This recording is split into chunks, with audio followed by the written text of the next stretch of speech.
Magandang umaga po sa inyo lahat. Tayo po ngayon ay nasa ika-25 linggo ng karaniwang panahon. At kung ating pong pinakinggan mabuti ang mga pagbasa mula sa unang pagbasa hanggang sa Ebanghelyo, ay mapapansin natin na ito ay napapanahon sapagkat sa panahon natin ngayon, sinasabi na tayo ay napakaraming mga issue na hinaharap.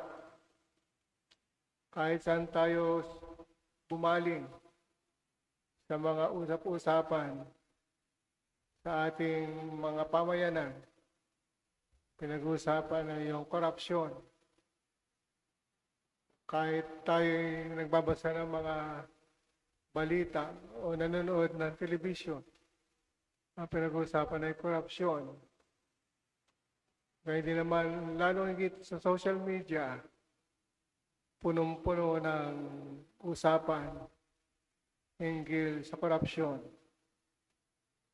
Sa araw na ito, sa iba't ibang panig ng ating bansa, ay mayroong mga pagkilos at papaano tayo kumikilos sa pamagitan ng paghahayag ng ating mga damdamin tungkol pa rin sa korupsyon. Pero kung ating pong titingnan, ang korupsyon sa ating bayan ay hindi lamang ngayon nagsisimula, hindi lamang ngayon nakikita, kundi bagkos noong pang-unang panahon ay mayroon ng korupsyon sa ating lipunan, sa ating pamahalaan, sa ating pamayanan.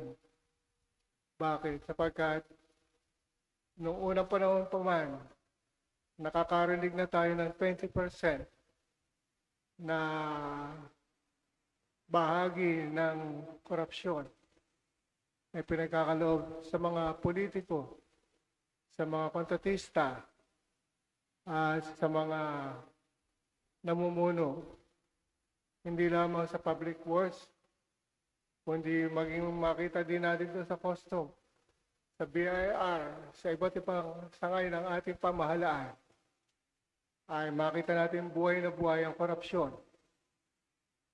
Pero ilan sa atin ang naging mulat para labanan ang sistemang ito. Sinasabi po na yung mga nalulong sa korupsyon ay biktima rin ng sistema. Sapagkat kung yung sistema ay hindi maganda, para po yung lalangoy ka sa isang ilog na marumi, siguradong hindi ka aawon dito ng malinis.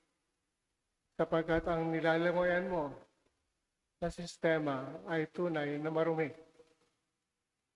Kung kaya sinasabi po na pinapaalala sa atin ng Ebanghelyo at sa unang pagbasa, sinasabi na ang paggawa ng masama sa harap ng Diyos ay hindi niya makakalimutan sapagkat yung mga tao na hindi nagbabago ay yung mga tao na hopeless ang kanilang ginagawa. Ngunit yung mga tao na nakahandang maging bukas para sa pagbabago, yung mga tao na nakahandang iabot ang kanilang kamay upang tulungan yung mga makasalanan, upang sila akayin na magbago, ay gagantipalaan ng Panginoon sapagkat tayo instrumento ng kabutihan. Kapag ang isang tao ay nanindigan na tumulong para mapabuti ang kalagayan ng isang kaluluwang masama, tayong lahat ay nagiging instrumento ng ating Panginoon.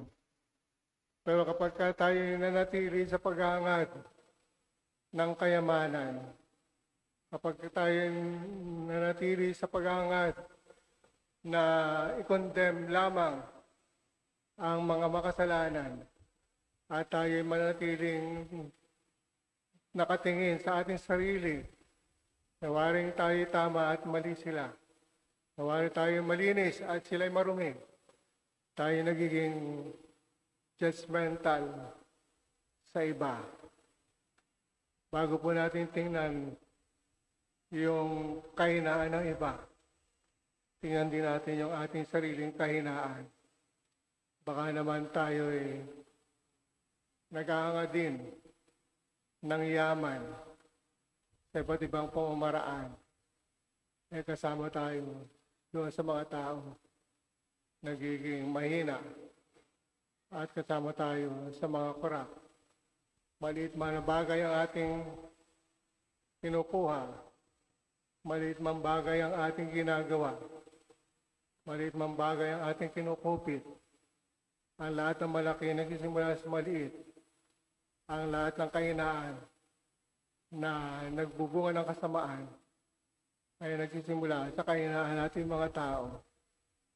Kung kaya bago tayo sumigaw ng galit at bago tayo humusga sa ating kapwa, linisin natin yung sistema. Sapagkat yung sistema, kung ito ay marumi, lahat tayo marurumihan. Ngunit kung tayo isasama sa paglilinis, dapat tayo maging malinis na aahon sa putik ng kasalanan at tayo magiging malaya tungo sa kabutihan. Amen.